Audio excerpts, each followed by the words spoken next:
Ivana சொன்னாங்க என்னையும் GV சாரையும் director sir தள்ளி வச்சாங்கன்ட்டு. உங்களையும் என்னையுமே தள்ளி வச்சாங்க, அது உங்களுக்கு தெரியாது. இந்த படத்தில் வந்து மேக்ஸிமம் லவ் போர்ஷன்ஸ் வந்து ஜிவி சாருக்கும் இவானா அவங்களுக்கும் இருக்கும். நான் வந்து சாதாரணமாக அந்த பொண்ணுகிட்ட இல்லை தீனா, அது மூடு ஸ்பாயில் ஆகிடும், நீங்கள் பேசாதீங்க. சரி சரி, ஹீரோயினோட ஃப்ரெண்டுகிட்டே பேசுகிறேன், ஐயோ சூரி கேரக்டர் அப்படி கிடையவே கிடையாது, நீங்கள் எஞ்சுவாங்க அப்படின்னா சும்மா கூட திரும்ப விட மாட்டாங்க. ஆனால் பாரதி ராஜா சார் மட்டும் எல்லா சீன்லேயும் அவர் லவ் சீன் பண்ணுவார், அதை நான் பார்த்துருக்கேன். ஆக்சுவலாக கதை எழுதும்போது ஜிவி தான் எழுதியிருக்காங்க, ஆனால் மேக்கிங் வீடியோ பாருங்கள், full love சீன்லேயும் Bharathi Raja sir தான் இருப்பார். ஸோ இவானா கூட சொன்னாங்க, இப்போது பாரதி ராஜா சார்கிட்ட பேசுகிற ஆப்பர்ச்சுனிட்டி எங்களுக்கு கிடச்சிது, ரொம்ப சந்தோஷமாக இருக்குனாங்க. நீங்கள் அந்த இடத்துல இருந்ததுனால தான் பாரதி ராஜா சார்கிட்ட நாங்கள் பேசுகிறதுக்கான ஆப்பர்ச்சுனிட்டி எல்லாம் போச்சு. ஸோ அதையும் இங்கே சொல்லிக்கிறேன். ஸோ அதுக்கப்புறம் இந்த படத்தில் வந்து சங்கரனை வந்து டைரக்டர், கேமராமேன். ஃபஸ்ட்டு நான் ஸ்பாட் எடிட்டர்னு தான் நினச்சேன்.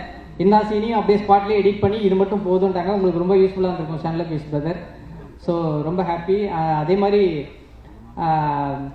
இன்னும் பேக்ரவுண்ட் மியூசிக், அப்புறம் வந்து நம்ம கதையோடைய ரைட்டர் ரமேஷ் கண்ணா சார், எல்லாருக்குமே தேங்க்யூ.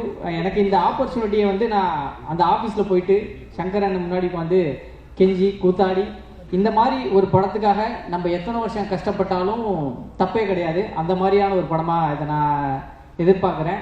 ஏன்னா இப்போது என்னன்னா சங்கரன் தான் இப்போ பிரசவ வார்டில் இருக்கிற மாதிரியே இருக்காரு.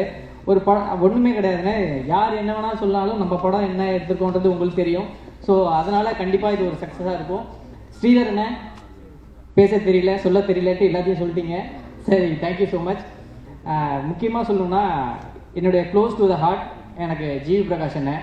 எங்கேயோ ஒரு சுச்சுவேஷனில் ஒரு ஷூட்டிங் ஸ்பாட்டில் பார்த்துட்டு, கல்வன் படத்தில் என்னைய ஒரு சொந்த தம்பி மாதிரி பார்த்துட்டு, இப்போ போகிற எல்லா படங்கள்லையும் என் பேரை சொல்லி என்னை ரெஃபர் பண்ணுறாங்க.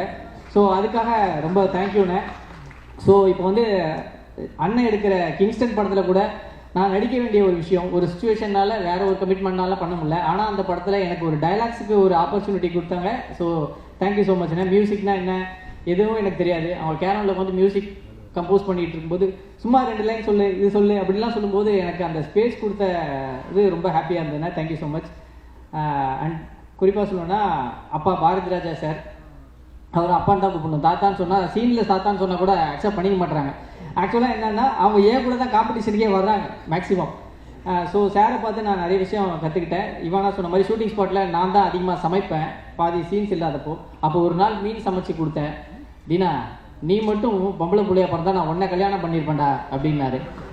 ஸோ அப்படி நான் பொம்பளை பிள்ளையாக பிறந்திருந்தேன்னா எனக்கு இப்படி ஒரு லவர் பாய் கிடச்சிருப்பாங்க, just miss. So thank you so much sir. நானும் வந்து சின்ன வயசுலேருந்து நிறையா கல்வனா ஒரு திட்டுத்தனமான வேலைகள்லாம் நிறையா பண்ணியிருக்கேன். அப்படி காமெடியெல்லாம் அப்போது சிரிச்சா பூச்சிலேருந்து டைலாக்ஸை சொல்கிறது, லுல்லு சபாலேருந்து டைலாக்ஸ் சொல்கிறது, அந்த மாதிரி நான் திருட்டுத்தனம் பண்ணியிருக்கேன். இன்றைக்கி வந்து என் டைலாக் திருடுற ஒரு இடத்துக்கு வந்திருக்கேன் அப்படின்னா, என் டைலாக் உங்கள் மனசையும் உங்களையும் திருடுற அளவுக்கு வந்திருக்குன்னா இந்த கல்வன் படத்தை பாருங்கள். ஸோ மறக்காமல் சப்போர்ட் பண்ணுங்கள். Thank you so much. ஏப்ரல் மாதம் 4ஆம் தேதி. Love you. செய்திகளை உடனுக்குடனும் துல்லியமாகவும் தெரிந்து கொள்ள சப்ஸ்கிரைப் பண்ணுங்க.